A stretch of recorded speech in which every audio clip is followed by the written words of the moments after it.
KBS 한민족 방송을 사랑해 주시는 동포 여러분, 안녕하셨습니까? 보고 싶은 얼굴, 그리운 목소리, 이소연입니다. 혼자 텔레비전을 보고 혼자 밥을 먹고 하루를 혼자 보낸다. 생각만 해도 쓸쓸하고 외롭습니다. 새벽에 따뜻한 이부자리에서 빠져나오는 것도 참 요즘에 하기 싫은 일 중에 하나더라고요.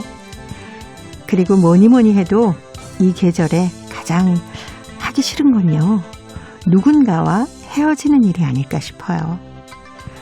가뜩이나 차가운 바람이 마음속 깊이 커다란 구멍을 뚫고 들어와서 나를 점령해 버릴 테니까 말입니다. 특히 이 늦은 가을에 이별을 하고 나면 얼마나 더 쓸쓸하고 외롭겠습니까? 이런 쓸쓸한 이별 대신에 사랑을 더 많이 나누고요. 하기 싫은 일을 하는 대신에 좋아하는 일을 더 많이 하고 혼자 있기보다는 좋은 사람들과 더 많은 시간을 보내는 그런 가을날을 만드시기 바랍니다. 자, 오늘 첫 곡 바이브가 불러줍니다. 가을 타나봐.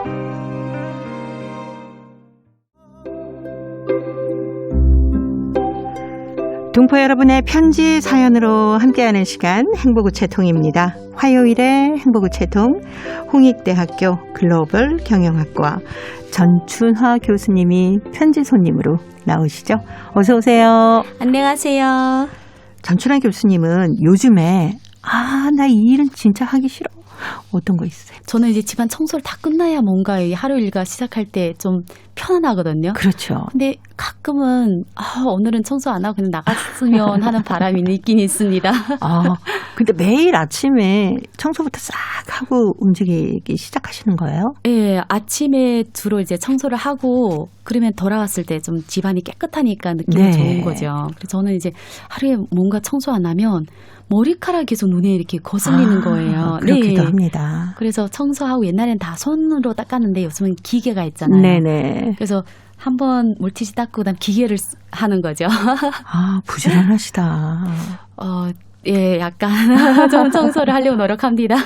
네, 저는 청소를 보통 한 저녁 먹기 전 시간 그때 좀 하거든요. 아침엔 뭐 방송 준비하고 막 바쁘니까 저녁 먹기 전에 저녁 준비하고 나서 청소 싹 하고 이제 기분 좋게 저녁을 먹곤 하는데, 아침에 청소하는 것도 하루를 정말 기분 좋게 시작할 수 있겠네요. 저도 옛날에는 네. 출근할 때는 아침에 청소할 수가 없어요. 출근이 거의 7시 전에 나가야 되니까. 네. 근데 지금 자택근무를 하다 보니까 시작하는 시간 9시나 뭐 11시 수업 시작하기 전에 기간이 있으니까 아침에 청소하는데, 이전에는 거의 식사 다 끝나고 자기 전까지 딱 청소하고 그다음에 씻고 자는 그런 습관이 있죠. 네. 근데 아침에 청소하는 게 훨씬 좋긴 합니다. 그럴 것 같아요. 예, 공기도 환기도 다 환기 다 시키고 하루 종일 아주 기분 좋게. 맞아요. 네. 하기 싫은 일을 꼭 해야 될 때가 있지 않습니까? 그럴 때 어떻게 하면은 그 일을 좀 기분 좋게 할 수 있을까요? 혹시 비법이라도 있으신가요? 저희는 이제 강의를 하잖아요. 네. 근데 가끔은 막 강의 들어가기 전에 막 피곤하거나 막 졸리기도 하고 학생들 얼굴 보면 오늘은 강의 안 했으면 하는 이런 바람이 있기는 합니다. 네. 그럴 때는 그냥 좋은 일을 생각합니다. 좋은 일을 생각하고, 그리고 특별히 중간고사 치르는 시간대는 학생들 표정이 너무 안 좋아요. 그렇기도 정말 하겠네요. 미안하긴 해요. 이렇게 막 강의를 해야 되는데 애들이 따라 안 주니까. 그래서 그래도 그냥 막 더 평소보다 더 화려하게 웃고 좀 더 이제 뭐 일하기 싫을 때는 외모를 더 많이 갖고 옵니다. 그래서 기분을 업 시킵니다. 네. 자기 스스로 자기를 어떻게 보면 뭔가 이렇게 해야 내가 이거 하기 싫은 일도 꼭 해야 되잖아요. 네. 그렇게 할 때는 저는 기본적으로 외모에 신경을 막 쓰거든요. 그래서 오늘 이렇게 예쁜 원피스도 싹 입고 오셨는데. 여기는 제가 항상 와서 수다 들기 때문에 좋아는 하죠. 네. 하고 싶은 일을 하기에도 참 어찌 생각하면 우리네 인생이 참 짧은 인생 아니겠습니까? 그러니까 하기 싫은 일 대신에 좀 하고 싶은 거, 좋아하는 거, 이런 걸 좀 많이 하면서 살아야 될 것 같은데 그래도 또 하기 싫은 일도 있어도 꼭 숙제처럼 해야 되는 거고. 그렇죠. 네. 어떻게 보면 사실 이 하기 싫은 일은 그 시간에 하기 싫은 거지 평소엔 또 굉장히 하기 좋았다가 본인이 몸의 컨디션에 따라서 네. 하기 싫을 때가 있잖아요. 근데 내가 혼자 한다면 상관없는데 다른 사람이 있을 때는 저는 이제 습관적으로 다른 사람한테 항상 좋은 모습, 웃는 모습 보여주기 위해서 이렇게 살아왔으니까 하기 싫어도 상대방은 잘 모르더라고요. 그냥 그렇죠. 싱글벙글하고 다니고. 네. 얘기하기 전에는 사실 잘 모를 수가 있어요. 네. 제가 그렇게 생각을 하는 걸 모르는 것처럼 다른 사람도 그런데 내가 모르는 건 아닌가? 네. 이 가을에 상대방의 기분이 어떤가? 저 사람은 지금 하고 싶은 일을 하고 있는 걸까? 조금 더 깊이 살펴보는 그런 게 필요하죠. 있어야겠다. 근데 이제 우리 하루 중에서 저는 그럴 때가 있어요. 하루 중에서 꼭 해야 되는 일과 네. 내 스스로 예를 들어 집 정리하는 일은 저는 안 해도 누구한테 피해를 덜 크게 주지 그렇죠, 않잖아요. 그렇죠. 그럴 때는 그중에서 뭐 빼는 거죠. 급하지 않은 예를 들어서 오늘은 밥을 하지 않고 그냥 회식을 하는 거야. 밥 사 먹는 거야. 네. 네. 그렇게 조절을 하다 보면 그리고 자기한테 뭔가 보상 같은 거. 네. 네.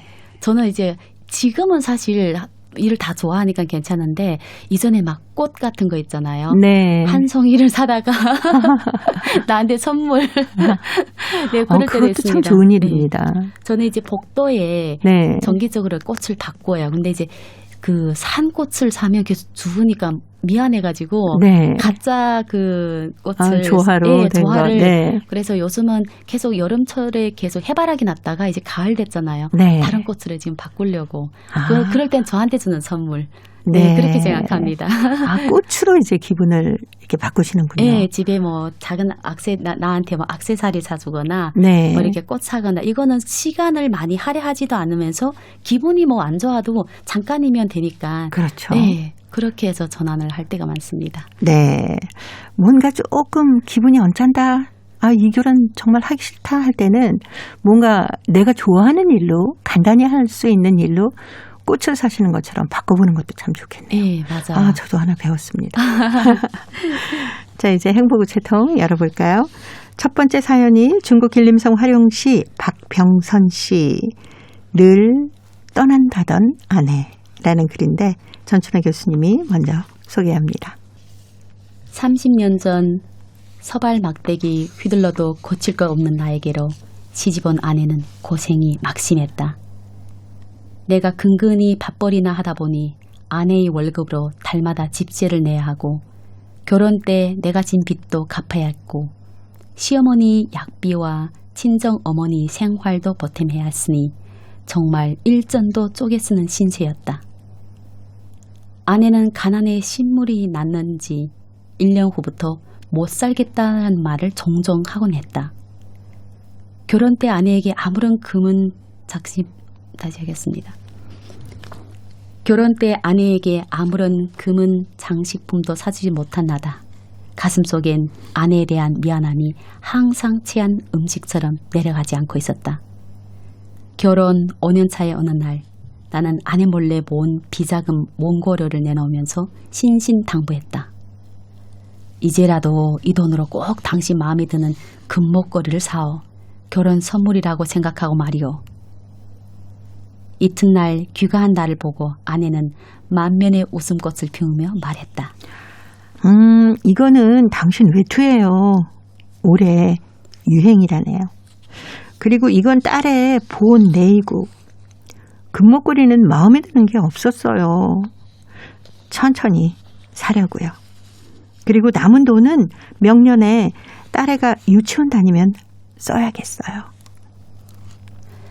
딸애가 입학하자 아내는 한 푼이라도 더 벌려고 남들이 그토록 부러워하는 철밥통인 출납 원직을 서슴없이 벌였다.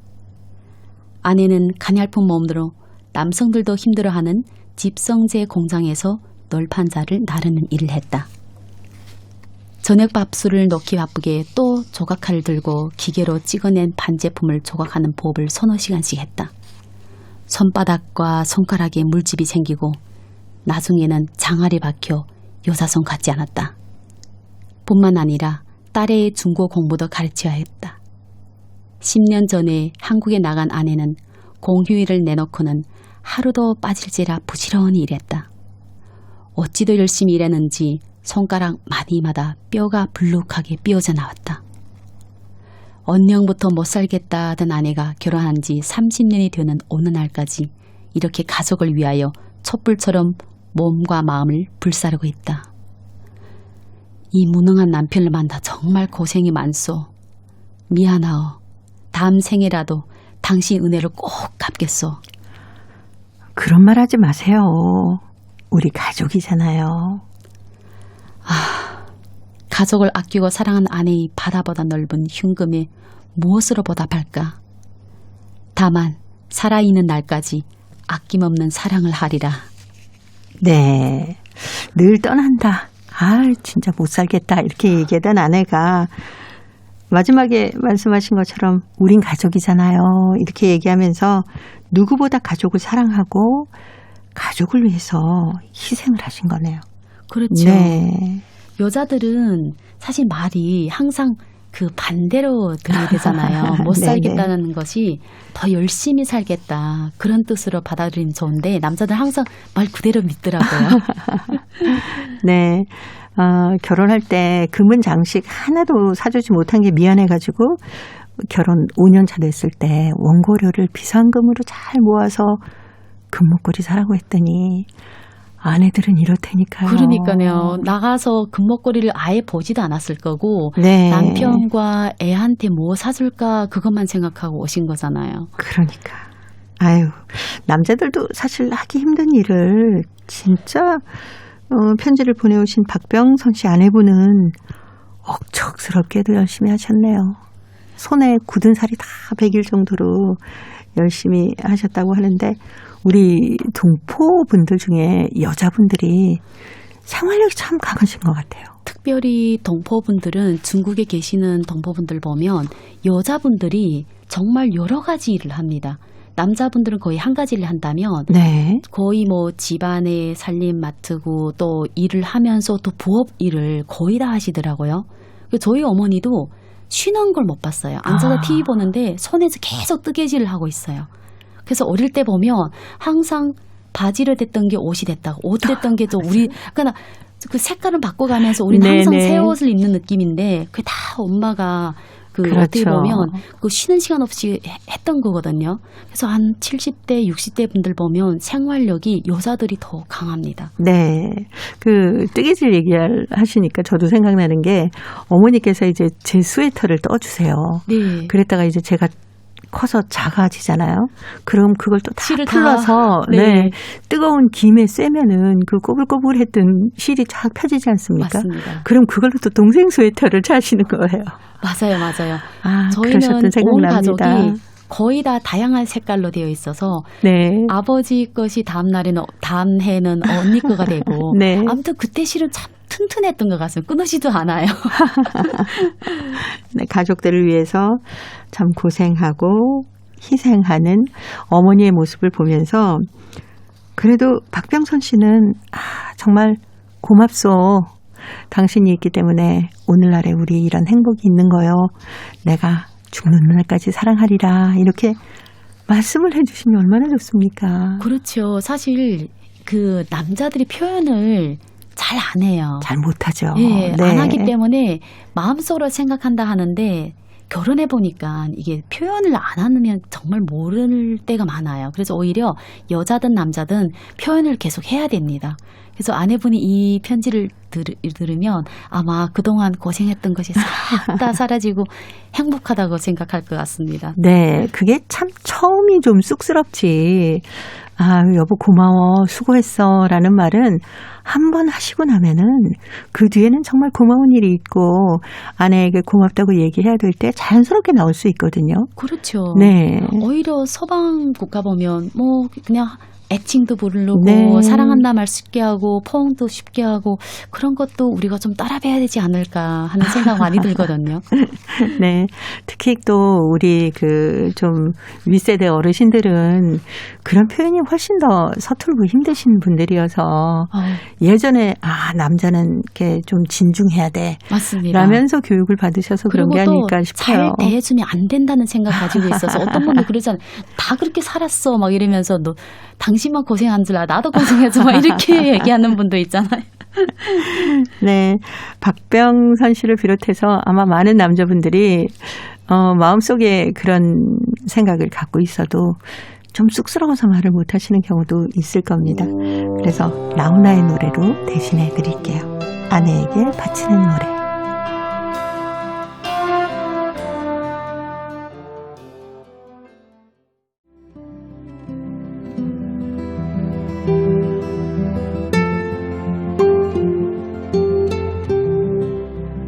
동포 여러분의 따뜻한 사연으로 아름다운 추억을 만들어 드립니다.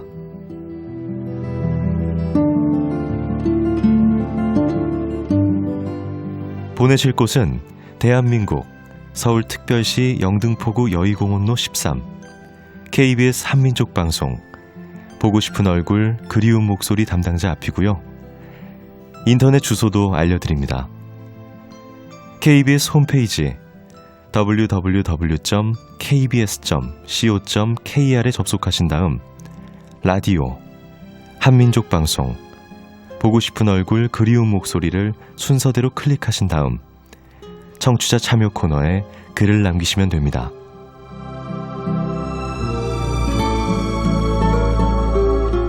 정다운 이야기와 아름다운 음악이 있는 보고 싶은 얼굴 그리운 목소리, 동포 여러분과 늘 함께하겠습니다. 동포 여러분의 편지 사연으로 함께하는 행복우체통 화요일의 편지손님 홍익대학교 글로벌 경영학과 전춘화 교수입니다. 자, 이번 두 번째 사연은요. 중국 길림성 연길시에서 리미 씨가 보내오셨습니다. 평범하지만 평범하지 않은 우리말이란 글인데요. 제가 소개해드립니다. 주변을 돌아보면은 많은 간판들이 영어 간판이거나 알 수 없는 줄임말로 된 것이 많다. 이것은 우리가 직면한 또 다른 현실이다. 경제 발전의 세계화로 많은 교류 속에서 외래어의 진입이 많아진 것은 사실이다. 91년생인 나도 간혹 가다가 새로 나온 줄임말이나 외래어에 반응을 못하고 멀뚱멀뚱 서 있을 적이 있다. 20대인 나도 이럴진데 중년에 들어선 부모님들은 답답하실 부분이 더 많다고 생각이 된다. 오죽하면 TV에서 한때 줄임말이나 외래어를 금지하는 오락 프로도 있었던 걸로 기억이 된다. 너무 화려하게 비춰지는 영어보다도 담백한 우리말 우리글이 좋을 때가 더 많은데 지금은 아마도 영어를 좀 하는 외래어를 좀 쓸 줄 아는 그런 이미지가 유행인가 보다. 하지만 시간이 지나면서 우리 것이 제일 좋다는 걸 언젠가 깨달으리라 믿는다. 그렇게 많은 투자를 민족의 발전을 위해 썼다면서 제일 중요하고도 기반이 되는 문제는 왜 직시하지 못하는 것일까? 삶의 모든 문제는 기초적인 문제에서 시작이 되고 기초가 튼튼해야 한다는 광고성적인 말도 있듯이 민족의 번영과 발전에서 언어는 기초성적인 문제이다. 늘 민족의 발전을 위해 앞장선다면서 가장 중요한 문제는 홀시하고 있는 것 같아서 조금은 화가 치밀어 오른다. 언어는 평범하다. 어쩌면 너무 평범해서 그 문제점이 우리에게 인식이 잘 되지 못한 걸까? 하지만 우리 민족이 이 언어를 지키기 위해서 걸어온 길은 결코 평범하지 않다는 걸 되새겨보면 좋을 것 같다. 평범하지만 평범하지 않은 우리말. 9월 2일을 중국 조선어 문자의 날로 정했다. 단순한 기념일이 아닌 그 기념일을 제정한 목적을 되새기면서 우리의 평범치 않은 소중한 우리말, 조선 언어를 더 널리 상용화하고 아끼는 방법을 고려해봤으면 하는 바람이다. 라는 글을 보내오셨습니다. 아무래도 국제화 시대를 살다 보니까 그 외래어들이 참 많지 않습니까? 중국은 어떤가요? 중국 지역에서는? 중국은 외래어를 많이 사용하지 않습니다. 지금은 어떤 제품이나 특별하게 이제 조금 외국식으로 하는 제품명은 이제 상용화를 이렇게 하긴 하는데 나라에서 하는 공용적인 어떤 그런 공문이 이런 거는 거의 다 중국식으로 바꿔버립니다. 그래서 오히려 제가 이제 한국에 왔을 때 좀 안타까웠던 것이 이 아름다운 조선 언어가 영어가 너무 많이 들어와 있어서 네네. 저는 사실 영문과 출신인데도 불구하고 언어는 자기 언어의 기본을 이렇게 아름다움 지켜야 되는데 너무 저 일상생활에 대화하다 보면 거의 한마디에 중요한 단어가 영어로 들어가 있더라고요. 그렇죠. 마치 중국에서 살 때 그 중국 동포분들이 저도 이제 조선말 잘 못하니까 항상 중요한 단어는 중국어를 이렇게 넣고 앞뒤만 이제 그 조선말 넣을 때가 있거든요. 그래서 이거는 아닌데 이렇게 많이 생각하고 있어요. 근데 이제 그리고 또 저희들 한민족이잖아요. 한국만 있는 거 아니라 또 북한이라는 나라 있고 또 중국 동포 있고 재미 동포 있고 재미 동포 있는데 다 똑같이 영어를 사용하는 거 아니기 때문에 앞으로 이제 만날 때 의사소통이 문제가 생길 수 있다 이런 생각이 납니다. 네, 정말 저도 가끔 그 길거리 지나가다가 간판 같은 걸 보면 도대체 저건 어느 나라 말일까? 영어도 아니에요. 프랑스어도 많이 있고, 이태리어도 있고, 맞습니다. 스페인어도 있고, 굉장히 상어가 아주 특이하게 된 것들이 많지 않습니까? 저는 그래서 세종대왕이 살아계시면 우실 것 같습니다. 그냥, 관양에서 쓸 때는 최대한 조선말 썼으면 하는 바람이 너무 커요. 그래서 여기 지금 20대 친구가 이렇게 생각하는 것이 너무 대견스럽습니다. 그렇죠. 네.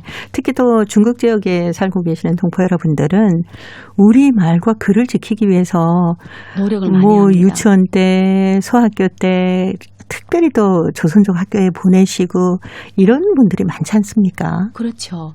중국에서는 살다 보면 중국말을 많이 섞으니까 우리말을 지키기 위해서인데 한국에서는 왜 다른 나라 언어를 너무 많이 한국 언어에 섞으니까 저는 그게 너무 안타까워요. 네. 우리말과 글을 지켜나가는 것이 평범하지만 결코 평범하지 않는 일이다. 정말 중요한 일이다. 이것을 우리 20대인 리미 양이 이렇게 글을 써줬다는 게 저는 참 고맙기도 하네요. 그렇죠. 그리고 동포분들이 한국에 와 처음 제일 어려운 게 한국말의 톤이 아닙니다. 한국말이 섞여 있는 그 영어가 특별히 저희 부모님 세대는 영어를 배워본 적이 없거든요. 저희 언니도 일본어를 제일 외국어로 배웠기 때문에 아마 영어를 할 때 굉장히 어려워할 겁니다. 그래서 오히려 같은 그 언어를 하는데 외래어가 막 들어오니까 대화가 안 되는 이런 정말 불편한 상황에 올 것 같아서 줄임말도 저는 굉장히 싫어하고 서면어를 좋아하거든요. 고운말, 우리말, 고운말, 그다음에 서면어 이렇게 말하는 게 좋지 않을까. 이런 운동을 좀 했으면 합니다. 특히 저희 보고 싶은 얼굴 그리운 목소리는 해외 동포 여러분들이 많이 들으시는 프로그램이기 때문에 거의 저희가 영어를 사용하지 않으려고 정말 노력합니다. 맞습니다. 생활 속에서 굳어진 영어들 어떤 발음들이 있지 않습니까? 그거 빼놓고는 거의 좀 좋은 우리말을 사용하자 해서 우리말만 계속 사용하고 있는데 그러다 보니까 밖에 나가서 갑자기 누가 줄임말을 쓰면 갑자기 못 알아듣겠는 거예요. 맞습니다. 저도 한국 오기 전에는 거의 영어를 특별하게 조선말 할 때 쓰지 않았는데 여기에 와서 화장품 가게들 가면 그렇게 많이 영어가 나오니까 맞아요. 어쩔 수 없이 쓰긴 쓰는데 될 수 있으면 고운 우리말을 썼으면 합니다. 악동 뮤지션이 불러주는 가나다 같이 들으면서 홍익대 글로벌 경영학과 전춘화 교수님과는 다음 주에 또 뵙겠습니다. 고맙습니다. 감사합니다.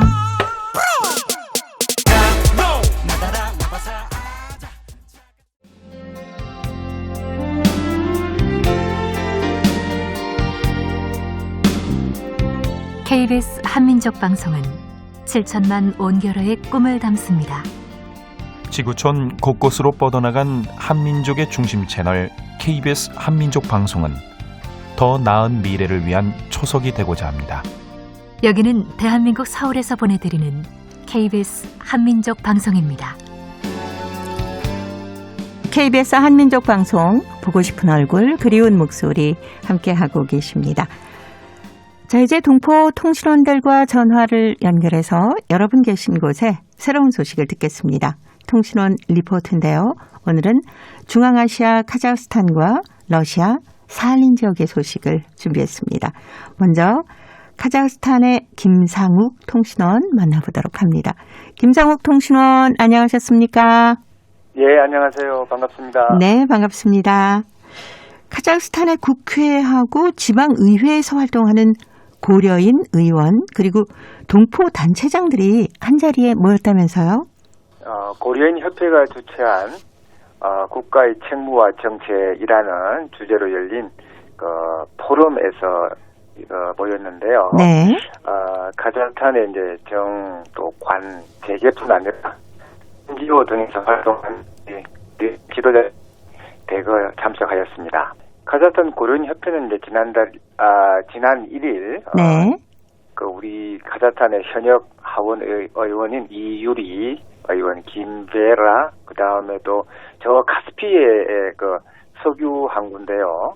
악토베라는 항구 도시가 있는데 거기 부시장을 맡고 있는 이세르게이 또 그뿐 아니라 이제 그 유명한 이제 최유리 전 상원 의원 이제 복서 출신이시죠. 네. 그 다음에 김노만 하원 의원 이런 분들뿐 아니라 또 이 사회 사업을 하는 또 우리 청년 활동가들 이런 다양한 우리 고려인들이 참석한 가운데 개최하였습니다. 이제 한국과 카자흐스탄 양국 간의 교류 협력 또 이를 위한 우리 고려인들의 역할에 대해서 논했고요. 동시에 고려인 협회의 이제 사업 성과와 또 이번에 새로 구축한 온라인 네트워크 플랫폼에 대한 평가 그리고 이 플랫폼의 발전 방안에 대해서 좀 폭넓은 의견을 이번에 교환했습니다. 이날 우리 유명한 수학자이자 또 유명한 고려인 과학자인데 박이반 고려인 원로회 회장은요, 이 고려인 기성세대는 후손들을 위한 토대를 아주 확고히 닦아놓았다라고 말하면서요. 카자흐스탄에는 발전할 수 있는 모든 조건이 조성되어 있다라고 이렇게 말을 했고요. 네. 네. 김베라 하원 의원은 우리 고려인 협회의 활동이 우리 국회의원들의 입법 활동에 큰 도움이 되었다라고 말했고 또 이유리 의원도 한마디 하셨는데요. 이 온라인 네트워킹을 통한 다양한 이런 정보 교류는 우리 고려인 젊은 세대에게 매우 유익하다라고 아주 후한 평가를 해 주었습니다. 또 아까 말한 카스피의 항구 도시 악토베에서 부시장을 하고 있는 이 세계는요. 이런 네트워킹 또 온라인 포럼을 통해서 차세대 지도자를 발굴할 수 있다라고 이렇게 의미 부여를 하였습니다. 네. 카자흐스탄 소식 오늘 여기까지 듣도록 하겠습니다. 김상욱 통신원이었습니다. 소식 잘 들었습니다. 네, 감사합니다. 네, 고맙습니다. 자, 이제 러시아 사할린으로 가보겠습니다. 사할린의 배순신 통신원 만나볼까요? 배순신 통신원 안녕하셨습니까? 네, 안녕하세요. 반갑습니다. 네, 반갑습니다. 러시아 유즈노 사할린스크시 한인문화센터에서 사할린 동포들을 대상으로 건강검진 실시했다면서요. 일전에 사할린시 한인문화센터에서 건강관리 프로그램 일환으로 사할린 동포 1세 30명이 초대되어 내과, 심장과, 신경과 의사들이 검진을 받았습니다. 이들은 알츠하이머 병 예방 세미나, 물리치료 프로그램에도 참가하고 주최 측에서 정성껏 마련한 밥상을 만끽하면서 즐거운 공연 프로그램도 감상했습니다. 주최 측은 관련된 코비드-19 관련 제한으로 인해 건강관리 프로그램은 여러 단계로 진행될 것이라고 전했습니다. 한편 건강 상태가 안 좋거나 거동이 불편한 어르신들을 방문을 하여 검진 프로그램을 진행합니다. 이번 행사에는 한국국제보건의료재단의 대표단이 참석하고 앞으로의 한인문화센터 내 노인정 설립과 의료상담 운영 문제들을 현지 단체와 기관들과 논의한 걸로 전해지고 있습니다. 사할린 1세 동포들을 위한 건강관리 프로그램은 2019년부터 한국보건부 국제보건의료재단과 사할린 주한인협회가 공동으로 추진해오고 있습니다. 네, 사할린 소식 여기까지 듣겠습니다. 배순신 통신원이었습니다. 소식 잘 들었습니다. 네, 감사합니다. 네, 고맙습니다. 유진호 사할린스크시에서 건강관리 프로그램 일환으로 사할린 동포 1세 30여 명이 초대가 돼서요. 내과, 신경과 모두 의사들의 검진을 받았다고 하네요. 그리고 정성껏 마련한 식사도 함께 하면서 즐거운 공연 프로그램도 감상을 했다는 소식입니다. 특히 또 거동이 불편한 어르신들을 위해서 사할린 한인 청년회가 적극적으로 나서고 있다는 소식인데요. 미리미리 건강검진 잘 하셔서 건강한 겨울 준비하셨으면 좋겠습니다. 자, 이제 퀴즈를 통해서 대한민국의 역사와 문화까지 배울 수 있는 퀴즈 한마당 보내드립니다. 동포 여러분과 퀴즈로 하나 되는 시간. 퀴즈 한마당. 꼭꼭 숨어라, 머리카락 보인다. 아직이야, 아직. 다 숨었어? 꼭꼭 숨어라, 머리카락 보인다. 이제 찾아. 어디 숨었지? 저기 나무 뒤에 있나? 나무 뒤에는 없고 마당 밑에 숨었나? 마당 밑에는 강아지가 숨어있네. 이쪽으로 오면 안 되는데. 꼭꼭 숨어라, 머리카락 보인다. 어디 숨었나? 지붕 위에 숨었나? 땅 밑에 숨었나? 점점 가까워져 오는 것 같아. 어디 숨었나? 이것 뒤에 숨었지. 찾았다! 아이, 들켰네. 어떻게 찾았어? 이것 뒤에 삐져나온 옷자락 보고 찾았지.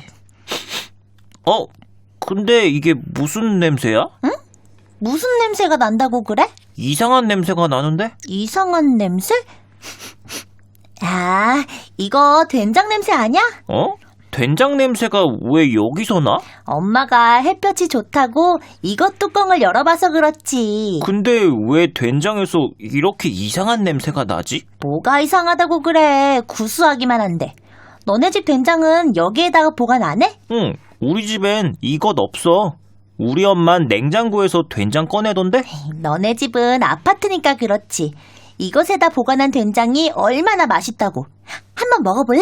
난 된장 안 먹어. 에이, 그러니까 네가 키가 작지. 난 이것에 보관한 된장 고추장 먹고 키 큰 거야. 으이씨, 나도 우리 엄마한테 당장 이것 사달라고 할 거야. 엄마! 숨바꼭질을 하다가 이것 뒤에 숨었는데 결국 키 얘기까지 나왔군요. 그러게요. 여기에 보관한 음식이 키가 크는지는 잘 모르겠고 여기에다 음식을 보관하면 건강에 좋고 맛있기는 하죠. 맞습니다. 이것은 간장이나 된장, 고추장 같은 장을 담아놓는 독을 말합니다. 이것은 흙으로 빚어내서 잿물을 입히지 않고 구워서 만드는데요. 이곳에다가 장을 담아 햇빛이 잘 들고 바람이 잘 통하는 곳에 두면 음식이 상하지 않고 오래 보관할 수 있습니다. 우리 선조들은 옛부터 이곳에다가 간장이나 된장, 고추장을 보관하고 김장을 담가서 이곳에다 보관해 겨우내 먹었습니다. 특히 발효 음식을 이곳에다 보관하면 아주 맛있게 익습니다. 자, 여기서 문제 나갑니다. 간장이나 된장, 고추장, 김치 같은 것을 담아두거나 담그는 독을 말합니다. 요즘에는 대부분이 김치 냉장고에다가 김치를 보관하지만 예전에는 김장을 하면 여기에다가 김치를 담아서 마당에다가 이것을 묻었는데요. 이것은 무엇일까요? 자, 보기 드립니다. 1번 장롱, 2번 독도, 3번 장독. 정답을 보내주신 분 가운데 일주일에 한 분 추첨해서 소정의 상금이나 상품을 보내드립니다. 퀴즈 한마당 지금까지 성우 유선일 한희정이었습니다. 네, 생각해보니까 마당 한켠에는 이것을 보관하는 이것대가 있었습니다. 늘 할머니나 어머니께서 깨끗하게 닦아서 반짝반짝하게 해놓으셨던 그런 생각도 나네요. 그리고 겨우내 김장을 이것에다 담아가지고 땅에 묻어서 먹었었는데 요즘 냉장고에 보관하는 김치 맛과는 뭐 비교할 수도 없고요. 오래 보관해도 정말 맛이 좋죠. 요즘에 좋은 그릇이 많이 나오지만 이것을 못 따라가는 것 같아요. 그래서 요즘에 다시 이것을 찾는 사람들이 늘어나고 있다고 합니다. 이걸 보면 우리 조상들이 얼마나 지혜로운지 알 수가 있겠죠. 동포 여러분은 아직도 아마 이걸 사용하시는 분들이 많으실 것 같습니다. 이것에 얽힌 추억도 행복우체통에 가득히 채워주세요. 정답은 찾으셨죠? KBS 홈페이지에 접속하신 다음에 라디오 한민족 방송 보고 싶은 얼굴 그리운 목소리를 순서대로 누르시면은 청취자 참여란이 있습니다. 정답도 적어주시고 행복우체통의 사연도 가득히 채워주시기 바랍니다. 고려인들의 역사를 재조명하고 그들의 삶의 애환을 살펴보는 시간. 고려인 이야기.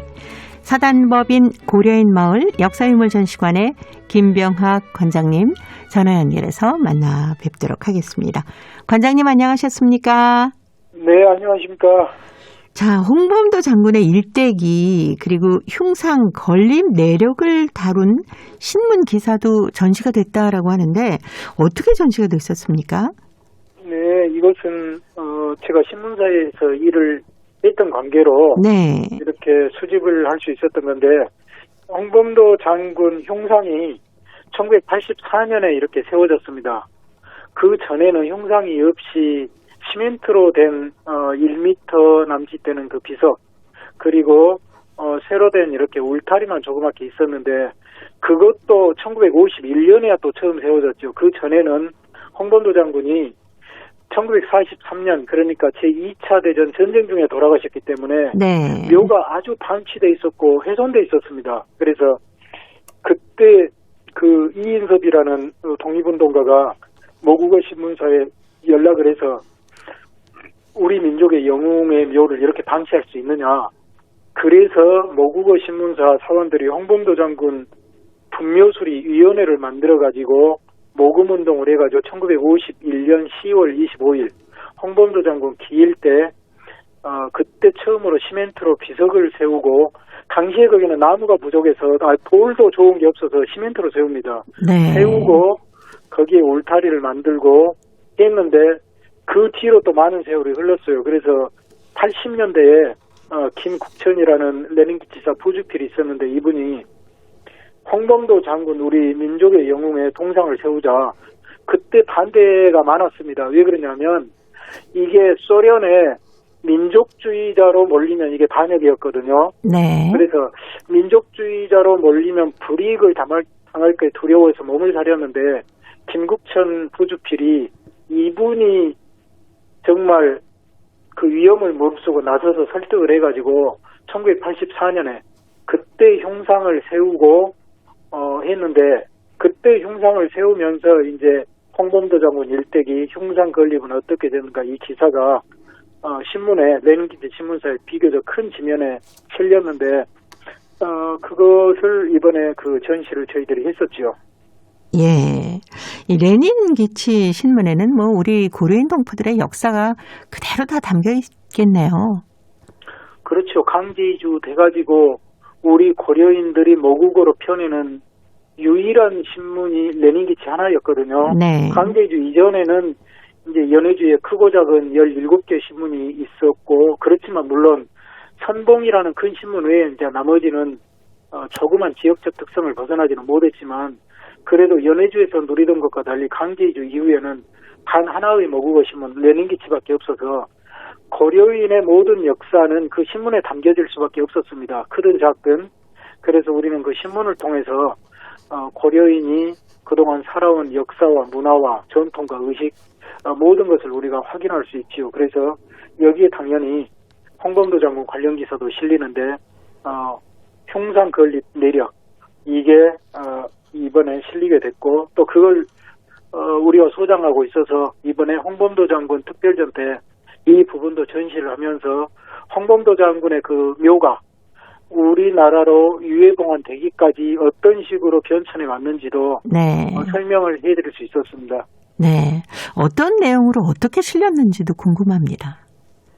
그것은 이제 먼저 홍범도 장군의 그 일대기, 홍범도 장군의 그 출생부터 우리 의병활동 그리고 이제 독립운동, 독립전쟁, 통호동 전투 어떤 전투를 치르고 어떠어떠 해왔는가 홍범도 장군의 일생을 짧게 이렇게 요약을 하고요.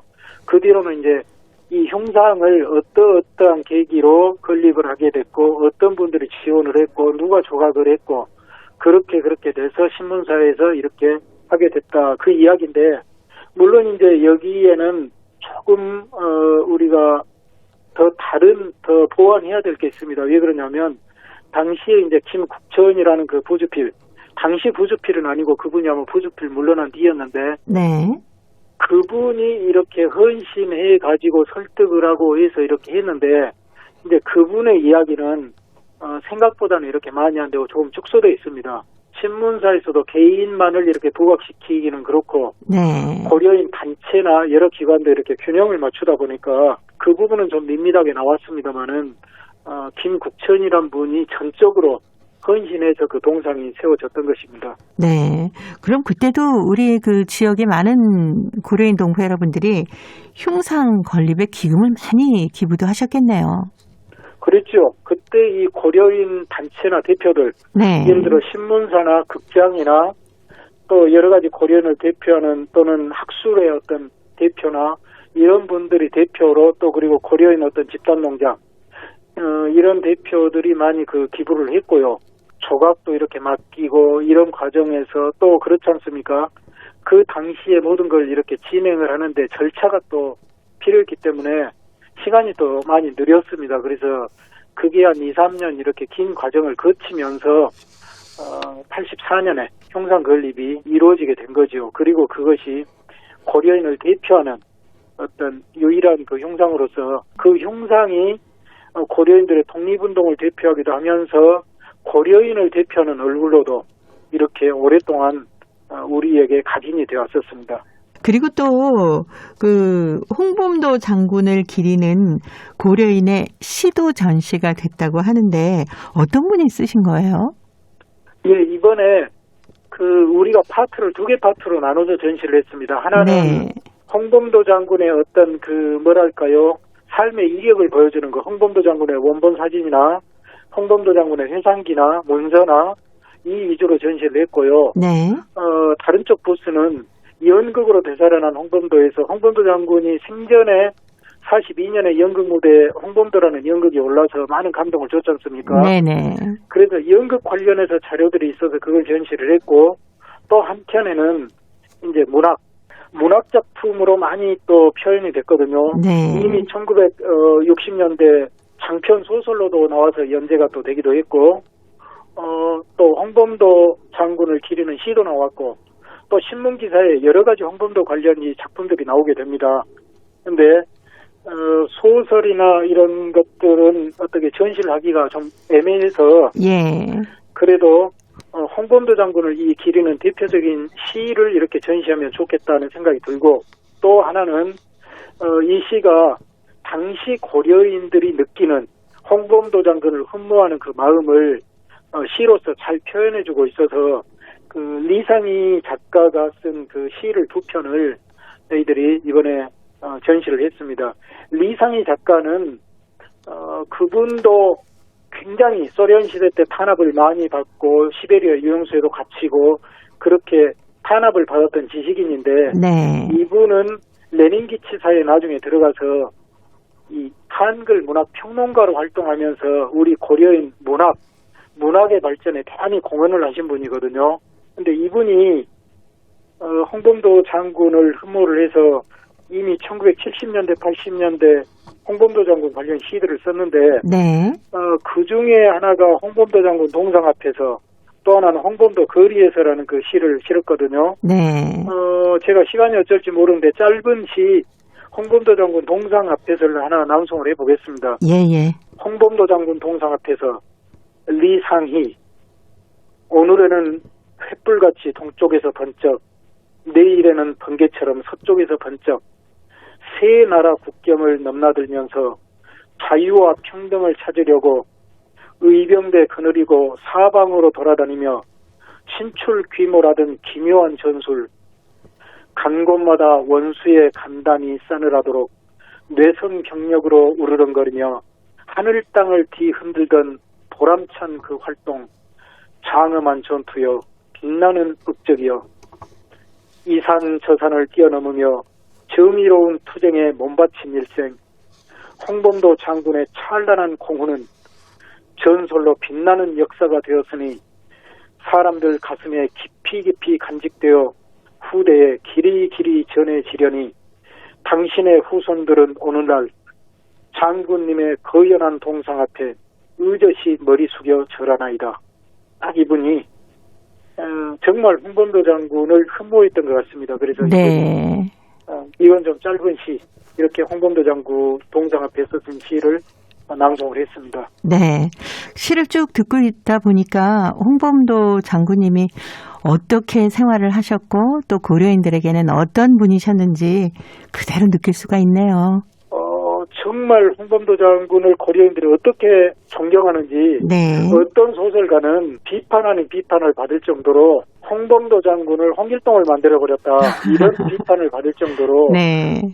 정말 홍범도 장군 관련해서는 많은 분들이 흠모를 했고 그렇게 신출귀몰한 명장으로 네. 표현을 했습니다.